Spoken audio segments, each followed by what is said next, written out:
Just 2 years after marrying in a beautiful ceremony, Michael, Jessen and Juliana Custodio have split.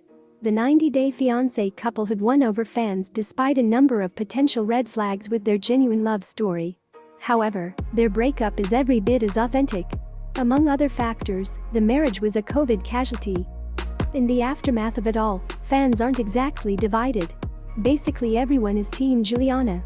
When season 7 began, viewers weren't sure what to make about Michael, Jessen and Juliana Custodio. They had an age gap and a money gap, and had first met at a yacht party. Something seemed up. But the 43-year-old and 23-year-old proved that they really cared about each other. Over time, fans cared, too. Juliana formed a sweet bond with Michael's kids, Max and Cease, and even got along reasonably well with his ex. Maybe more than reasonably, Michael's ex-wife, Sarah Naso, actually officiated their 2019 wedding. Michael and Juliana did not return for happily ever after. For one very good reason. They simply seemed happy, and there's a question mark in that spin-off's title for a reason. The couples with the most drama and storyline potential stay with the franchise longer than fan favorites. On social media, Michael and Juliana seemed, well, happy. We saw glimpses of a cheerful, blended family that got along well. But after weeks of rumors of trouble in paradise, Michael shared that their 2-year anniversary would be their last. Michael's description of their marriage's downfall placed the blame primarily at the feet of the COVID-19 pandemic. After all, it wasn't even 6 months after they married that the world went into lockdown. He affirmed that it was not Juliana's fault, and though he expressed heartbreak, said that he understood Juliana's desire to walk away.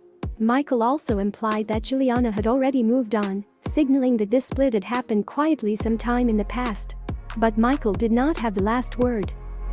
In fact, he ended up apologizing for editing that post after Juliana made one of her own. Juliana acknowledged that, yes, the pandemic rocked their marriage as it did so many others. However, she felt that Michael wasn't really on her team. She described their marriage as toxic and a total departure from the life that she had wanted to live. For a while there, Juliana was the only one keeping the household afloat. "I was feeling like a maid," she characterized. That is a particularly loaded image since it calls to mind that she was a young Brazilian woman cleaning up after white Americans. You'd think that this might be about her adjusting to a stepmom role with Michael's kids, but this was not about them. Instead, it had a lot to do with Michael's ex's husband. That's right, Juliana found herself cleaning up after her husband, his ex-wife, and that ex-wife's husband. Juliana voiced her frustration with Sarah's husband Sean's mess on 90-Day Fiancé, self-quarantined. "He leaves glasses everywhere," she lamented to the camera. Even then, during lockdown, Juliana was reminded everyone including herself that she was not a maid. Having to clean up after people with whom you are living is sometimes part of life. But usually, this happens with the expectation that it's mutual.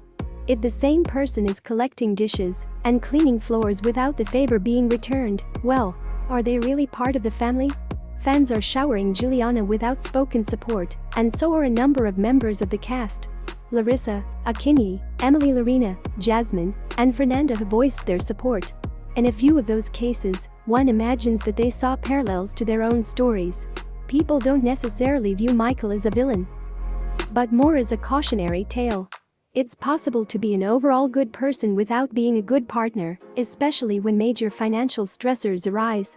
It was never Michael's job to plan for a global pandemic, but as her husband, it was his job to consider Juliana's feelings and act accordingly.